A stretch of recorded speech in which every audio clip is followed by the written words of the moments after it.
Assalamualaikum warahmatullahi wabarakatuh.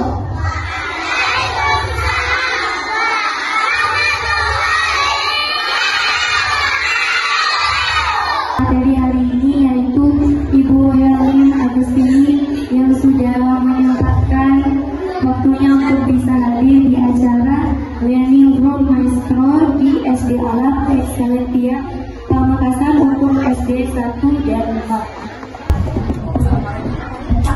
Assalamualaikum warahmatullahi wabarakatuh.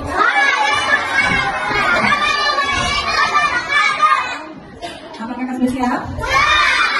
Hari ini kita mau belajar apa? Panca indera manusia dan cara merawatnya. Ya. Sebelumnya, ada yang tahu ada berapa panca indera itu? Apa saja?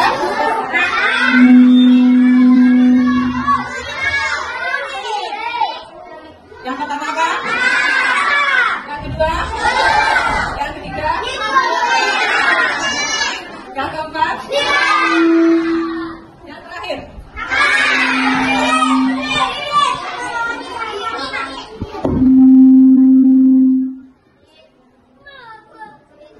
Ada yang tahu nggak pengertian panca indera itu apa? Atau panca indera itu apa sih? Kan ada 5, tapi ini fungsinya apa? Ada yang melihat, ada yang mendengar, ada yang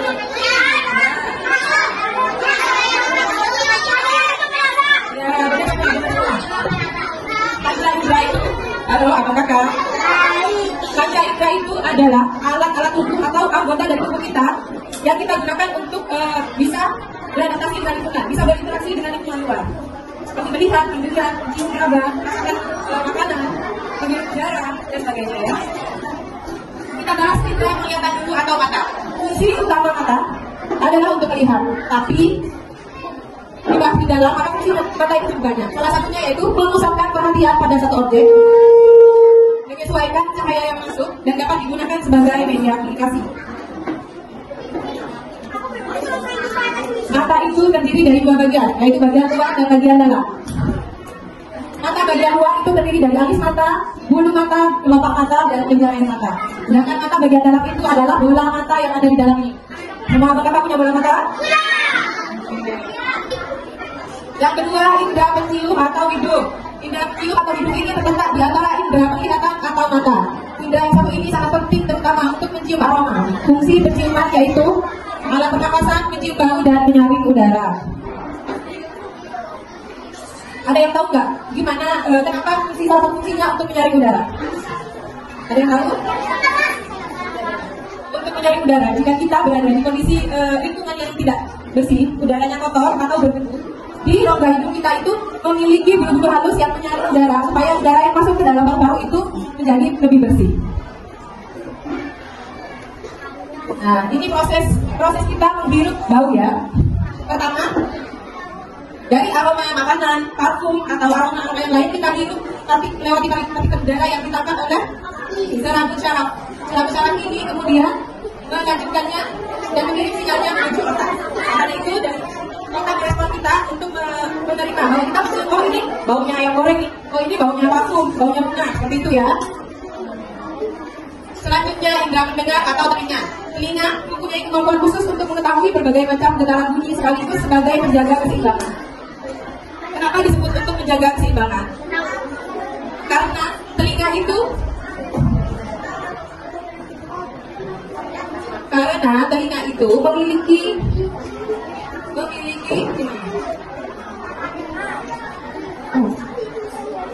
memiliki saluran yang menjaga dan keseimbangan tubuh.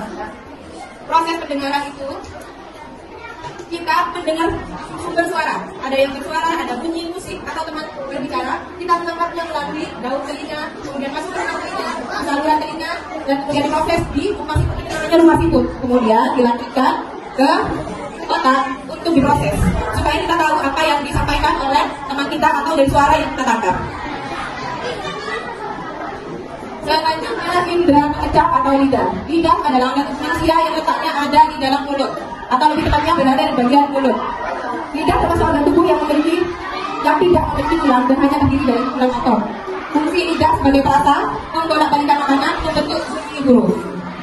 Ada yang tahu selain sebagai fungsi lidah ini, lidah sebagai ada lagi fungsi yang apakah ketahui? Bahkan itu membantu mengunyah, benar kan? Tapi yang mengunyah itu adalah gigi ya. Tapi lidah itu membantu mengumpulkan makanan, mengunyah dari yang kanan atau kiri itu fungsinya lidah. Lidah itu memiliki bintik-bintik kecil. Ada yang tahu apa bintik-bintik kecilnya ya? Bintik-bintik kecil itu memiliki sensor untuk merasakan manis, asin, asam, dan pahit. Ada sebagian peneliti yang mengatakan bahwa ini untuk merasakan asam, asin, manis, dan pahit itu di bagian-bagian lidah tertentu. Tapi penelitian yang terbaru, semua organ lidah ini, semua ujung lidah ini memiliki sensor yang sama. Jadi bisa merasakan asam, asin, manis, atau pahit. Selanjutnya yang terakhir adalah indera peraba atau kulit. Kulit merupakan bagian terluar pada tubuh manusia. Dengan kulit ini kita merasakan berbagai macam hal. Bahkan kulit bisa dijadikan sebagai pelindung manusia dari berbagai macam gangguan. Ini adalah bentuk kulit abang kakak. Kulit memiliki, ya ini bagian-bagian luar kulit. Kulit itu memiliki rambut. Dan di bawah kulit ini ada syaraf-syaraf yang menghubungkan antara indera peraba dengan otak. Sehingga kita bisa merasakan dan bisa mengetahui apa yang kita raba, apa yang kita pegang. Rasakan, haluskan. Untuk merasakan sensasi panas, sensasi dingin, sentuhan lembut atau kasar. Kulit ini di bawah kulit ini memiliki syaraf ini yang berwarna merah dan biru ya, yang menghubungkan antara syaraf yang di atas ini. Jika kita menerima rasa memegang panas atau dingin, maka lewat syaraf ini dilanjutkan ke otak. Fungsi kulit itu untuk mengeluarkan keringat, tempat menimbun lemak, mengatur suhu tubuh dan membentuk vitamin D. Apa ada kakak di sini yang tidak pernah berkeringat? Pernah berkeringat? Sama sekali tidak mungkin ya. Semua manusia itu pasti berkeringat di suhu panas atau saat kita lelah. Karena itu untuk menurunkan suhu tubuh. Tempat menimbun lemak. Lemak di tubuh manusia itu berada di bawah kulit ya. Abang kakak yang kulitnya agak tebal berarti lemaknya di bagian tebal ya. Dan tempat terbentuknya vitamin D. Vitamin D ini didapatkan dari sinar cahaya matahari yang masuk ke dalam kulit, kemudian diproses oleh kulit untuk menjadi vitamin D. Selanjutnya cara merawat panca indera. Indera pertama yaitu mata. Cara merawat indera mata salah satunya dengan makan sayuran, buah yang mengandung vitamin A. Ada yang tahu apa aja buah dan sayur yang mengandung vitamin A? Lagi? Wortel, mangga, bayam, ubi. Ada lagi? Ya betul. Yang kedua, jangan membaca saat gelap atau cahaya redup karena akan memberat kerja mata. Siapa yang suka membaca di tempat yang gelap? Gak boleh ya, mulai sekarang tidak boleh karena itu akan mempercepat mata kita jadi rusak. Kalau mata kita jadi rusak, jadinya kita nggak bisa melihat atau minus ya. Jadi pakai kacamata ya, ya. Jangan melihat layar televisi, HP, atau komputer dan laptop terlalu lama karena mengakibatkan mata jadi kering dan capek. Kenapa seperti itu? Karena layar HP, layar TV, layar komputer itu memiliki radiasi.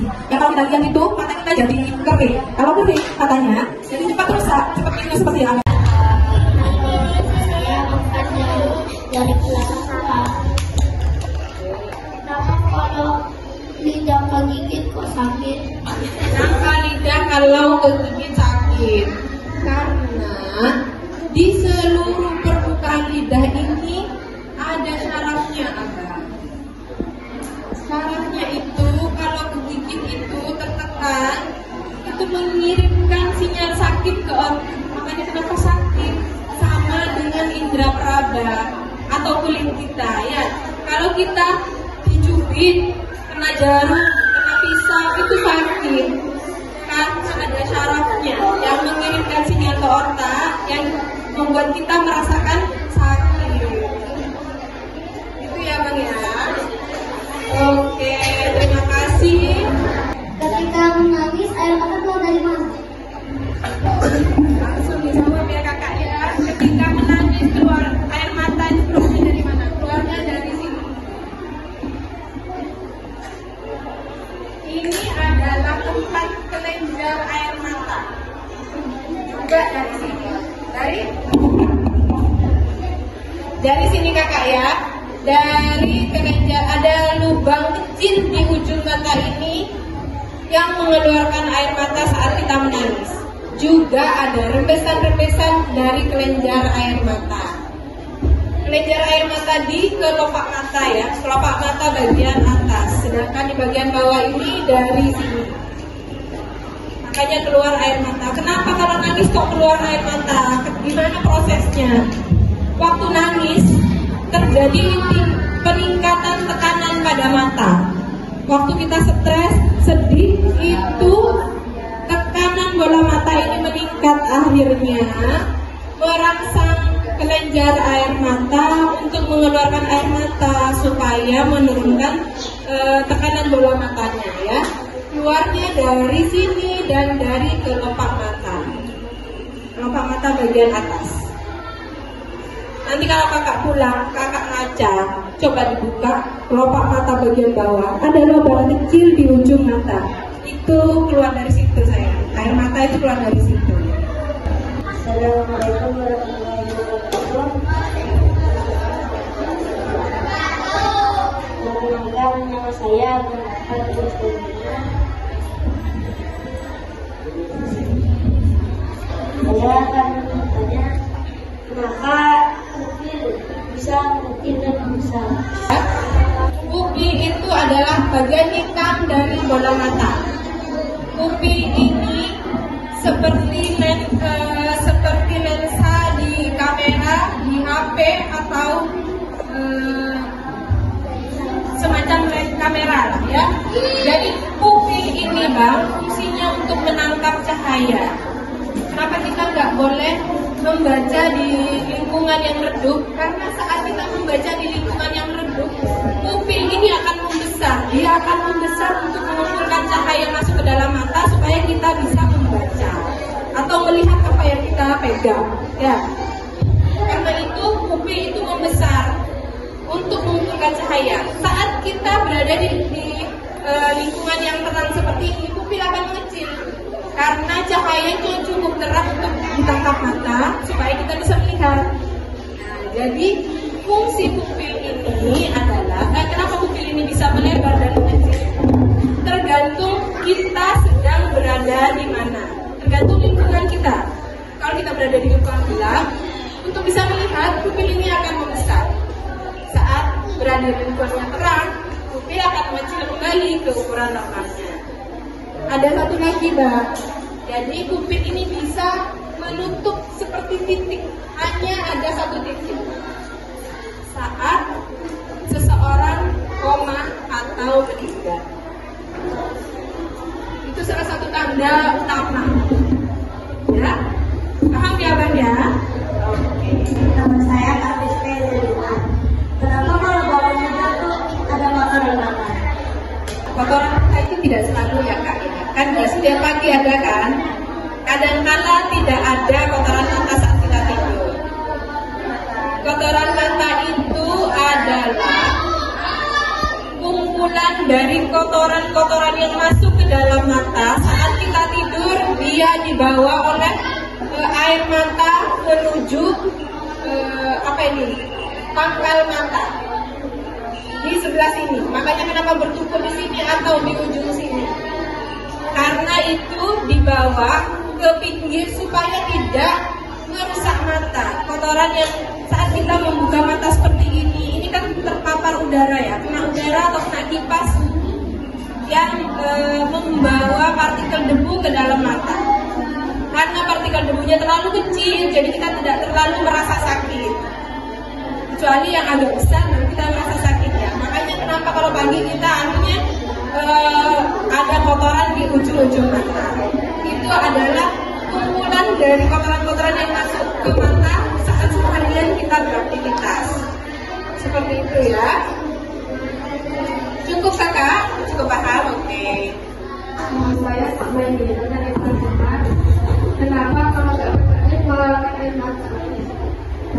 Boleh diulang lagi? Kenapa kalau nggak berkedip mata mengeluarkan air mata? Kenapa kalau kita tidak berkedip mata mengeluarkan air mata? Itu adalah respon dari mata untuk melindungi bola matanya. Mata ini terdiri dari dua bagian ya Kak ya, bagian luar dan bagian dalam. Sedangkan kelenjar air mata ini ada di kelopak mata, di mata bagian luar. Saat kita tidak berkedip, maka kelenjar air mata ini tidak mengeluarkan air mata. Jadi bola mata menjadi kering. Nah, kelenjar air mata selain ada di sini juga ada di sebelah sini. Kalau kita tidak berkedip sini, sebelah sini, di ujung mata, di ujung mata bagian dalam. Nah, saat kita tidak berkedip, maka kelenjar air mata yang ada di kelopak mata ini tidak mengeluarkan air mata, maka di sini yang mengeluarkan. Nah, itu yang menyebabkan kalau kita tidak berkedip lama, keluar air mata ya. Untuk melindungi mata supaya tidak kering. Kalau mata kita kering, ini akan rusak. Karena mata kita ini sangat halus sekali.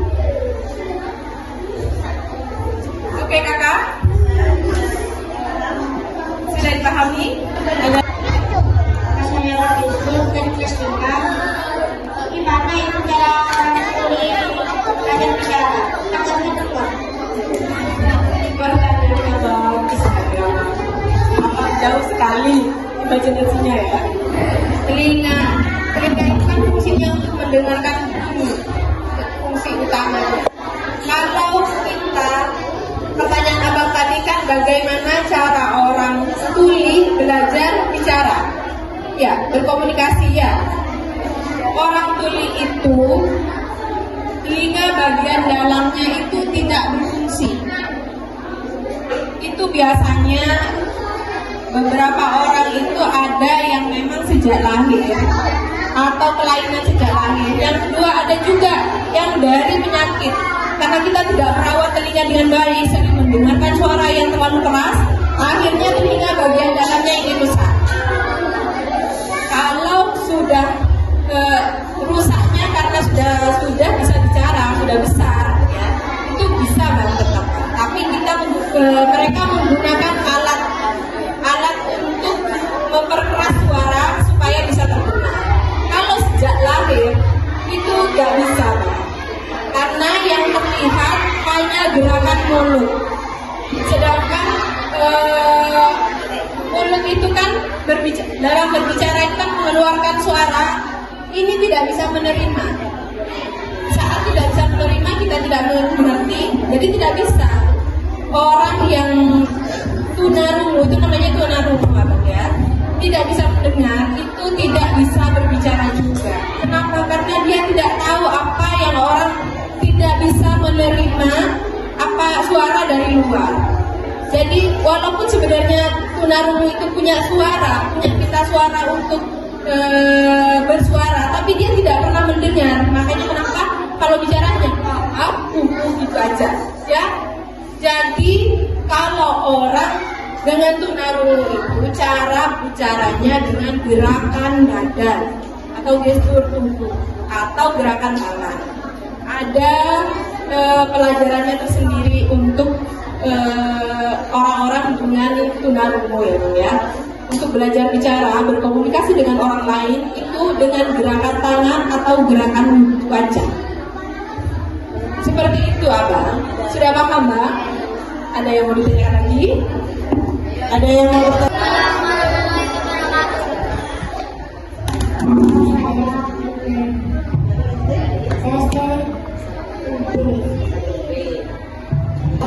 Oh ya, terdengar suara bau katanya. Oh, suara mendenging di telinga. Iya. Oke.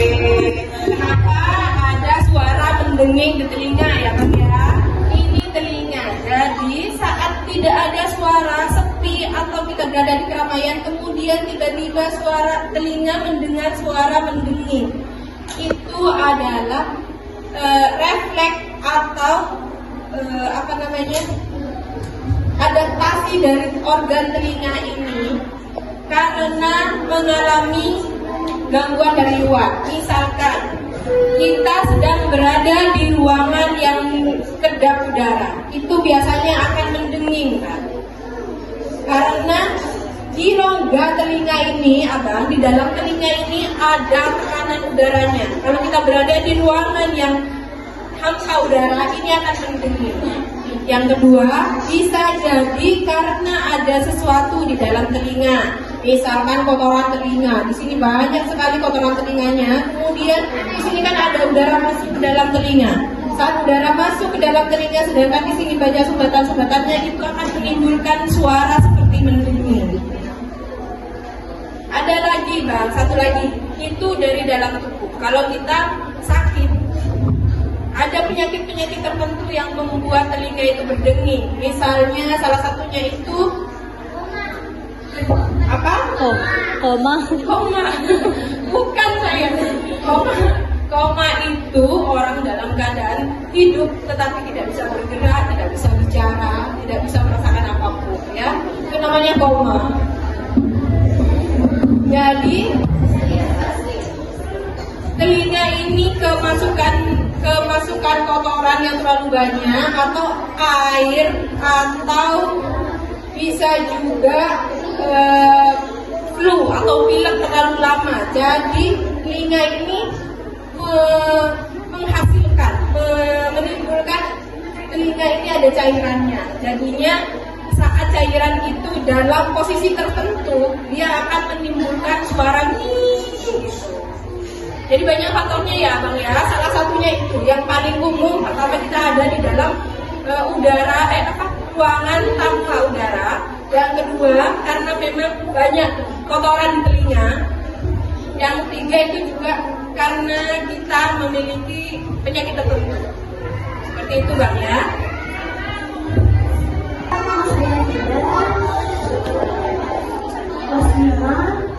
Itu kan tadi ada bulu hidungnya buat menyaring udara. Tapi kenapa kalau di tempat kotor itu harus pakai masker? Pertanyaan bagus kakaknya. Kakak siapa tadi namanya? Ya, kakak Fida. Bulu hidungnya itu kan ada di rongga hidung ya, sebelah sini ya. Sedangkan ini bukan bulu hidung tapi ini darah. Kalau kita berada di kondisi yang kotor, terutama udara yang kotor, kenapa kita harus pakai masker? Karena bulu hidung kita itu hanya menyaring sebagian kecil partikel. Sedangkan kalau kita udaranya terlalu kotor, kalau menyaringnya hanya bulu hidung aja, tetap ada sebagian besar masuk tetap ke dalam hidung ya. Kalau kotoran-kotoran itu masuk ke dalam hidung dan menyumbat yang namanya syaraf di tulang hidung ini kita jadi nggak bisa merasakan aroma lagi. Kita nggak bisa mencium aroma. Ya. Walaupun bisa, tapi mungkin perlu agak keras, agak menghirup ya. Jadi kalau udara kotor, kenapa kita harus pakai masker? Itu untuk mempermudah, tidak meringan kerja bulu-bulu hidung itu untuk menyaring. Udara seperti ini, walaupun kita tidak terlihat kotor, tetapi banyak partikel debunya. Saat kita menghirup udara yang masuk ke dalam hidung itu disaring sama rambut-rambut yang ada di dalam hidung. Kalau udaranya terlalu kotor, seperti ada asap, debu, itu tersaringnya tidak maksimal. Seperti itu ya. Sudah paham? Oke, selanjutnya.